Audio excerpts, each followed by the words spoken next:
지선 이후에 네. 보궐선거 이후 당 상황에 대한 네. 교감이 있었다. 저는 약간 더 의심스러운 게 예. 박지원 그 용태 발언에 대해서 이재명 후보한테 물었던 이재명은 아 나는 바빠갖고 그런 대답을 뉴스 안 못 하고. 봤다. 아, 예. 말이 됩니까 그게? 한대위원장이었어요. 나 못 봤어. 그런 네. 말 금시초문이야. 그거 말도 안 되는 얘기잖아요. 그러면은 알면서 모르는 척 한다는 느낌? 네. 예. 야 이재명이 나서서 그나마 지금 이렇게 된 거다. 해서 라고 지금 실드를 치고 있잖아요. 근데 사실 실드를 가장 강하게 치는 거는 우리 느낌, 제 느낌에는 김어준인 것 같아요. 그쵸? 아니 거기는 실드 칠 생각을 하지 않아요. 네. 그냥 너무너무 기뻐하고 있어요. 아 기뻐하고 있다. 예. 어. 그러니까 지금 제가 오늘 방송하는 날이라서 들어오면서 네. 그 저기 오늘 아침 이제 실시간 방송을 들어가 봤습니다. 네. 봤더니 이제 게스트들 불러가지고 그 아래쪽으로 스크롤 넣으면서 정말 뭐 웃으면서 방송하고 있더라고요. 그리고 그 밑으로 올라오는 네. 채팅 내용들도 네. 그 진심을 담은 그 시청자들인 것 같아요. 응. 이재명 정말 잘 싸웠다. 그리고 뭐 이재명이 김동연을 지켜줬다. 맞아. 그런 논리가 있더라고. 김동연이 당선될 수 있었던 것은 네. 이재명 때문이라는 네. 거예요. 그리고 그 우리가 이렇게 그 우리가 풀 죽지 않고 있으니 당황스러운가요? 이분 찍으신 분들 아 보수한테? 네, 그런 것들도 있고. 야, 진짜 대단한 정신이 실드가 아니라 생기네. 실제 그렇게 해석을 하는 것 같습니다. 네. 기왕 말 나왔으니까. 장병희님이 슈퍼챗 보내주셨습니다. 감사합니다. 네. 그 정말로 그 지금 몇 분 더 있는데 네. 그 민주당 내부에서는 네. 아까 지금 이제 박지원 전 국정원장, 이낙연 전 대통령 대선 경선 후보 또 뭐 누굽니까 저기 박용진 의원 이런 분들인데 또 뭐 이석현 의원 이런 분들도 이석현 뭐 그다음에 홍영표 거의 정상적으로 중진들이 정치를 해온 사람은 다 지금 비판을 하고 있어요. 보십시오. 네. 이렇습니다. 한 명 살고 다 죽었군요.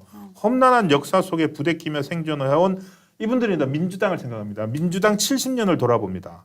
면피용 반성문 뭐 이런 거 국민은 식상합니다. 이렇게 가지고 홍영표 의원도 막 올리고 그러는데 이렇게 올린 사람들에 대해서 김용민이 오늘 또 올린 게 있습니다. 이렇게 이름을 거명합니다. 홍영표, 이원우, 박용진, 닥쳐라.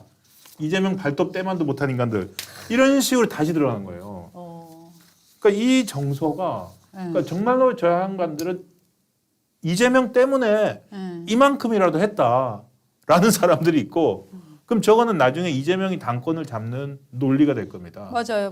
지지자들과 예. 그리고 민주당은 그 뭡니까 당 대표를 뽑을 때 그 진성 당원하고 이렇게 네. 퍼센테이지가 다르죠. 다르지 않습니까? 반영률이. 예. 거기 집단적으로 또 들어가 가지고 맞아요. 가입을 해서 그 투표권을 행사할 겁니다. 그런 것들 다 노리고 있지 않은가. 그래서 맞아요. 저런 그러니까. 감성 메시지들 예. 그리고 막 호탕하게 김어준이 웃으면서 잘했다, 졌지만 네. 잘 싸웠다 하는 것들이 그런 결집을 노리는 것 같습니다. 맞아요. 이게 이재명 지사의 경우에 이 개항에서 뭐 엎치락뒤치락한다 뭐 이런 얘기들이 많이 나왔었잖아요. 네.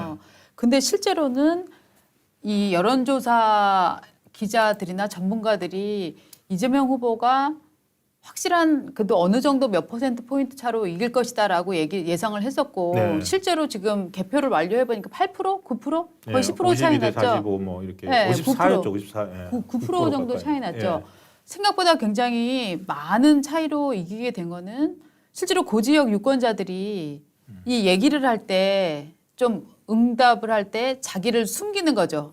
아. 나 민주당, 샤이 민주당이죠. 네네. 샤이 이재명, 샤이 민주당이 있었던 거라는 거죠.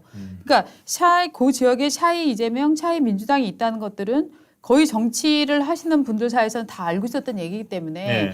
이재명은 당선은 그래도 어찌어찌 해서도 될 것이다. 큰 이변이 없는 날이라고 얘기가 나왔는데 그때도 이미 민주당이 크게 패할 거라는 얘기는 나왔었잖아요. 예. 그럼 그때 이 사람들 머릿속에 뭐가 있었냐?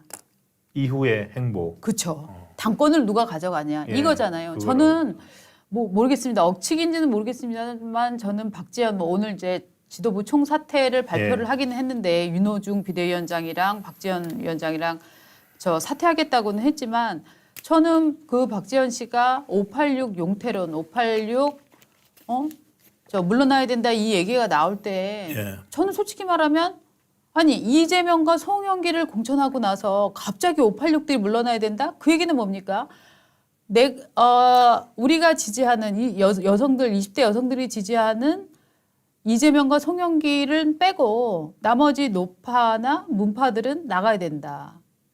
저는 사실은 그 얘기를 들었거든요. 그래서 이 친구가 혹시 이 선거 이후에 당권의 판을 새로 짜는데 이런 그 영향을 미치기 위해서 이런 얘기를 하는 게 아닌가 하는 느낌을 저는 좀 많이 받았었습니다. 그러니까 그러면은 네. 이제 젊은 그 공동 비대위원장이었던 네. 박지원 네. 위원장이 이재명 사실상 대선 후보 그 민주당의 대선 후보였고 차기 당권을 노리고 있는 네. 이재명 개항을 국회의원 네. 후보와 그 지선 이후에 네. 보궐선거 이후 당 상황에 대한 네. 교감이 있었다 그렇게 네. 보신다. 그리고 저는 약간 더 의심스러운 게 예. 박지원 그 용태 발언에 대해서 이재명 후보한테 물었던 이재명은 나는 바빠갖고 그런 대답을 뉴스 안 못 하고. 봤다. 예. 말이 됩니까 그게? 자기가 지금 기본적으로 지금 선대위원장이었어요. 이재명 그렇죠. 총괄 선대본부장이었어요. 반면에 그러면은 총괄 선대본부장이었는데 총괄 선거내를 못하고 위원장이 한 말이 무슨 못 봤어 그런 네. 말 금시초문이야. 그거 말도 안 되는 얘기잖아요. 그러면은 알면서 모르는 척 한다는 느낌? 네. 예. 저는 딱 그 얘기를 듣는 순간 저거는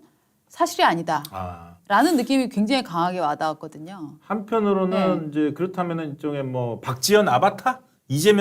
박지원은 이재명의 아바타? 그 얘기들이 많이 나왔었죠. 아바타설이다. 예. 그러니까 근데 그럼 과연 그게 발언이나 사실 그것 때문에 윤호중 네. 치고 나가고 네, 갈등도 네. 있었는데 네. 봉합이 됐지 않습니까? 그냥 말 나왔으니까 얼마나 현실성이 있는지 네. 이번 선거 결과를 많이들 보셨을 수도 있지만 20대 여성을 네. 중심으로 지금 네. 이재명 가잖아요. 선거 결과를 보면 이게 파괴력이 있을 것 같습니다. 예. 그 전국 정당별 이번 선거 지지율 한번 그래프 좀 보여주실래요? 이게 연령대별 지지 후보인데요. 네. 자 왼쪽 그래프 보시면 연령대별 지지 후보가 이제 전국인데요. 전국 각 지역 사람들한테 물은 거예요. 이번 시도지사 도에 사는 사람한테는 도지사 누구 찍으실 겁니까? 시장으로 누구 찍으실 겁니까? 부산시장, 서울시장 그렇게 물었더니 그냥 저렇게 나와요. 그래서 40대는 아무래도 그 남녀 성 구분 없이요. 왼쪽 40대는 저기 여자 민주당이 많고 그다음에 20대 보면은 비슷해요. 20대 민주당 51%, 그다음에 국민의힘 46% 이렇게 반반인데 오른쪽 걸 보면은 각 지지도를 연령대별로 나눠봤어요. 위에가 남자고 아래가 여자거든요. 남자 여자 차이가 너무 심해요. 그러니까 20대 여성 지지율이 거의 몇 프로입니까? 68, 67까지 가요. 근데 반면에 20대 남자는 30%예요. 맞아요. 민주당 지지율이. 지금 요 그래프를 보면은 20대 여성하고 40대 남성하고 거의 비슷해요. 네. 네. 그렇죠. 40대 남자 지지율, 그러니까 40대 남성 그리고 40대 여자는 40대는 전통적인 민주당 그 지지층인데 네. 이 20대 여성을 지금 사실 이재명 후보가 개딸이라고 하면서 맞아요. 계속 잡고 있었고 예. 그 상징적 존재가 이제 박지원 네. 공동 비대위원장이잖아요. 네. 그것까지 고려하고 지금 말씀을 들으니까 그럼요.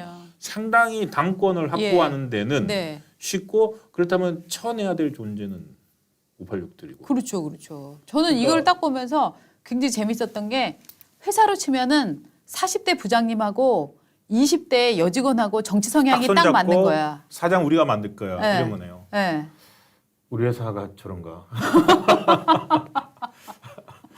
딱 제가 볼 때는 40대 남자랑 예. 우리가 생각하기로는 요즘 MZ 세대들 젊은 여성들은 40대 남자 싫어할 것 같잖아요. 그러니까요. 정치 성향으로는 둘이 똑같아. 40대 남자하고 너무 웃기죠. 그러니까 운동권 끝물. 지금 40대가 흔히 말하는 586의 교육을 받고 자란 그 밑에 이제 교육을 받고 자란 운동권 끝물의 세례를 듬뿍 받은 세대라고 하잖아요. 그 40대 남자하고 다 페미니스트들인가? 20대 여자하고 아이고 죄송합니다. 이게 여기서 이 차이가 어마어마한 겁니다. 이게 32고 66이거든요. 그러니까 30% 이상 차이가 납니다. 맞아요. 그러니까 전국적으로 저렇고요. 예. 저거 서울시하고 경기도로 가면은 네. 서울시 경기도도 지금 서울 경기도 각각 있는데 그 다른 거 보실 필요 없고 저 남자 여자 차이를 한번 보시면은 서울하고 경기로 하면 더 심해집니다. 지금 이게 전국이거든요. 그것만 한번 보고 가시죠. 이번 선거에서 드러난 수치들이나 지금 경기도 어마어마하게 차이가 납니다. 경기도 36% 이상 남녀가 20대에서 차이가 크고요. 네.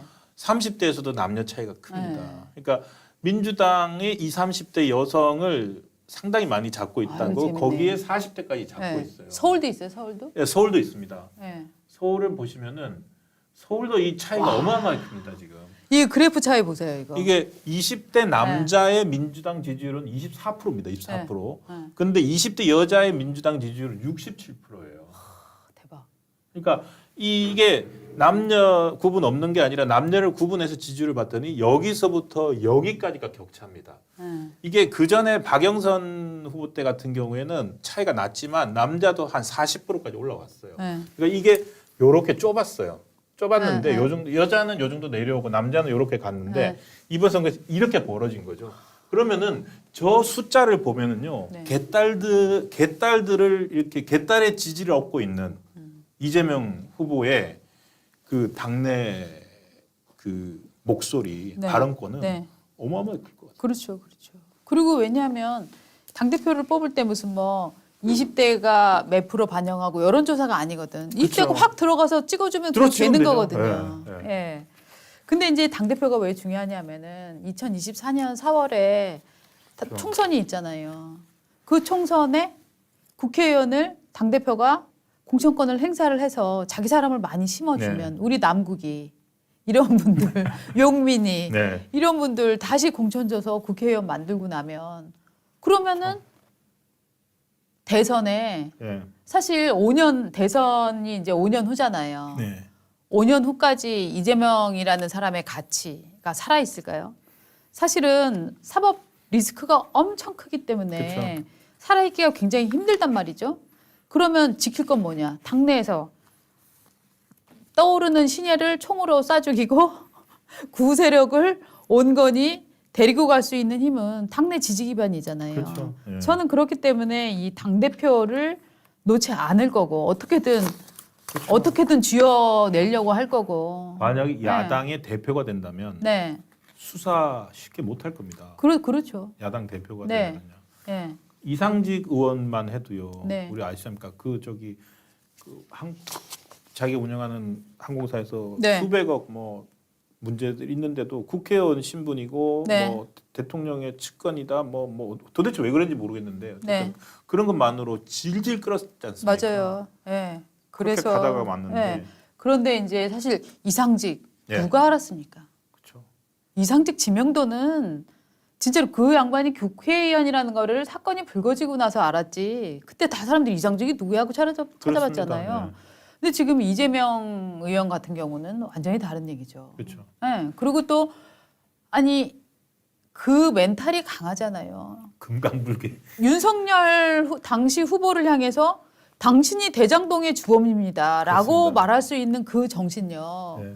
그런 사람이기 때문에 본인한테 수사의 칼날이 향해 온다. 네.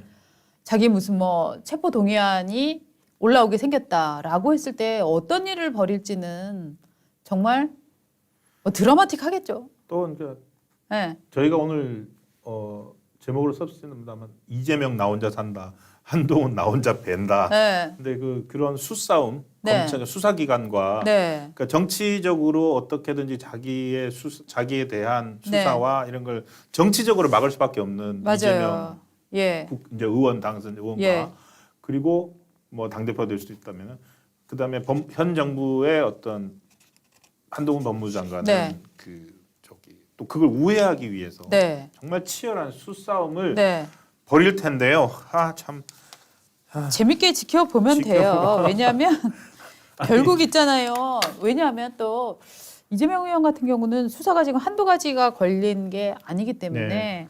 아마 그분도 상당히 이제 불안한 마음으로 이 상황을 돌파하려고 많이 노력을 할 것 같은데 그러면 얼마나 정치가 다이나믹해지겠습니까? 참 재미있겠네요. 안녕하세요. 조선일보 유튜브 시청자 여러분, 정치펀치 MC 아나운서 배소빈입니다. 조선일보 유튜브가 6월 8일부터 멤버십 회원 서비스를 시작합니다. 시청자 여러분의 후원으로 더 좋은 방송을 만들고 다양한 프로그램으로 여러분께 한 걸음 더 다가가려고 하는데요. 회원분들께는 김광일 클래스 등 새 프로그램과 프리미엄 이모티콘 등 여러 가지 서비스를 제공할 예정입니다. 이 같은 혜택을 누리는 멤버십 회원 가격은 한 달에 4,990원이고요. 혹시 멤버십 회원에 가입하지 않으면 불이익이 있을까 걱정되시나요? 안심하세요. 김광일 쇼, 이슈 포청천, 정치펀치는 전과 마찬가지로 무료로 시청하실 수 있습니다. 이 프로그램들도 더 알차게 준비하도록 하겠습니다.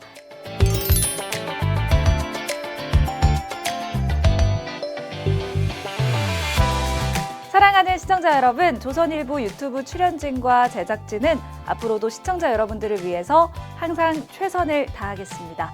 조선일보 유튜브 많이 응원해주세요. 고맙습니다.